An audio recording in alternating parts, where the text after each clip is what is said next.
Anna looked out the window.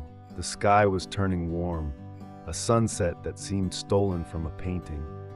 She had spent the whole day trying to distract herself, but the thought of Luca, her husband, continued to torment her. He had left early that morning, saying he would be back in the evening.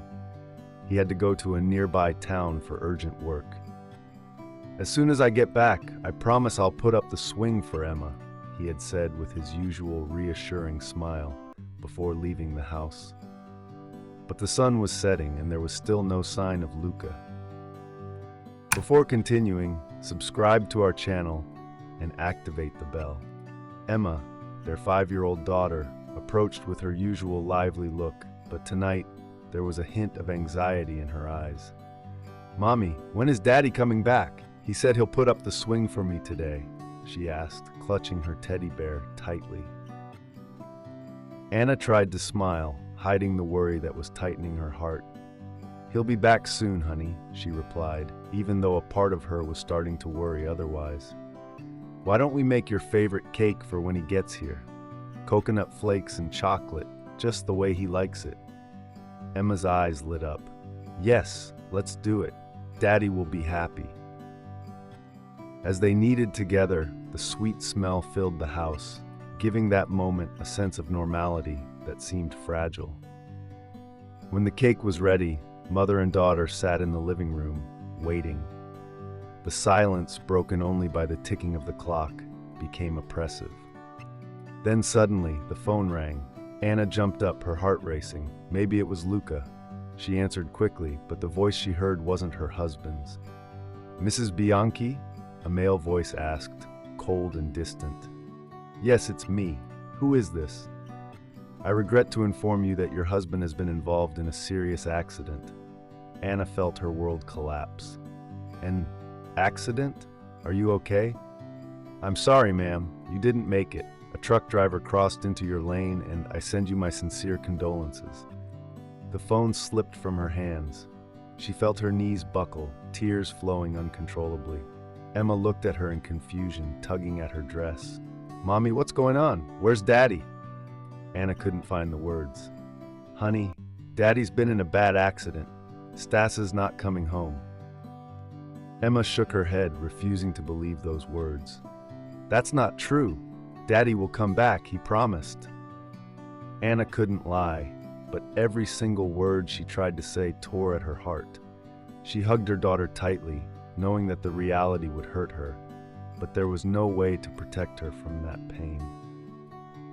The following week, Anna found herself at the cemetery, Emma clinging to her side. The sky was gray, as if the universe shared their grief. They had brought flowers, but Emma had insisted on bringing something else, a letter. She had written it with her teacher at school.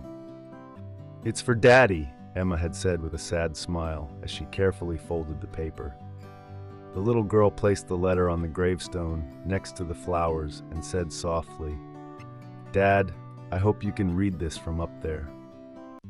The cemetery was immersed in an eerie silence, broken only by the gentle rustling of the wind in the leaves.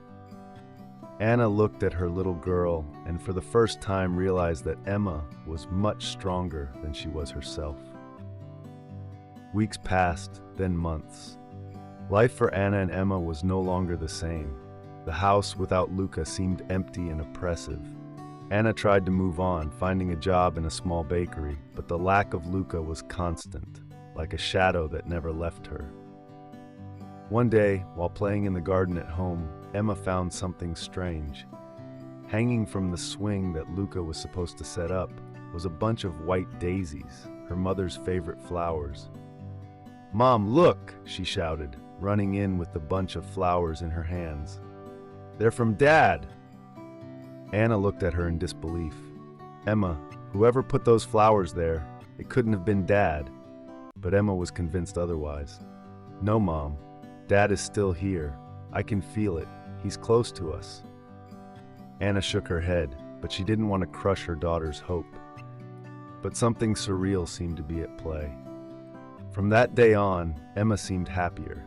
She kept finding little signs, a flower on her window, a white feather on her pillow, as if Luca was really there, somewhere, watching over them. Then something even stranger happened. One morning, while Anna was making breakfast, Emma found an envelope hidden under a stone in the garden.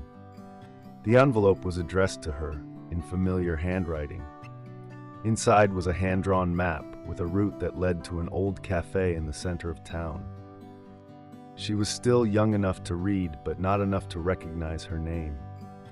"We have to go there, Mom," Emma said determinedly. Anna, puzzled, obliged. They arrived at the cafe shortly after. Sitting in the corner was a man in a long coat and a dark hat that covered part of his face. When Emma approached, the man slowly stood up and lowered his hat, revealing a face that seemed impossible. "Daddy!" Emma cried, running into his arms. Luca held her tightly, tears in his eyes. "I'm back, baby." Anna was paralyzed, unable to move or speak. "Luca, but how is this possible?" Anna asked, finally finding her voice. "They told me you were dead. We buried you," she whispered, confused. Luca looked at her with a sweet and sad look. "It wasn't my body, Anna. That day of the accident, something strange happened. I can't imagine how much pain you felt, but there was a mistake, a terrible mistake." Anna stared at him in disbelief. "Mistake? What does that mean? They found your body. They told us it was you," she said, her voice shaking. Luca looked down, still holding Emma in his arms. "That day of the accident, I wasn't the person who died. There was another man in the same car as me, a colleague of mine. We were traveling together, and when the accident happened, I was thrown from the car, seriously injured but alive. The other man, unfortunately, did not make it. Our documents were burned in the car fire, and for some reason, when they found me, I was unconscious, without an identity." Anna was speechless, her hands shaking as she listened to Luca's explanation. "Why didn't they tell us anything? How could they mistake him for you?" "It all happened so fast," Luca explained. "When I woke up, I didn't remember anything. I spent weeks in a hospital in a coma, not knowing who I was. It took a long time for me to come to my senses." Anna put a hand to her mouth in disbelief. "It took them a long time to track down my identity. I had no papers on me. By the time they finally figured out who I really was, I had come to my senses and did everything I could to get home to you." Tears streamed silently down Anna's face. Confusion, pain, and the joy of having Luca in front of her mixed together in a whirlwind of emotions. "I can't believe it. All this time, I thought I'd lost you forever," she said, her voice breaking. Luca slowly approached her, reaching out to take her hand. "I'm so sorry, Anna. I know how much you must have suffered, but I'm here now, and I'll never leave you and Emma again." Anna finally let go, throwing herself into his arms. She held him tightly, as if afraid he might disappear again. Emma, pressed between them, smiled, finally happy to have her family reunited. "How will I explain all this to people?" Anna whispered through tears. "What will I say to all those who cried for you?" It didn't matter how complex the story was to explain. The only thing that mattered was that Luca had returned, against all odds.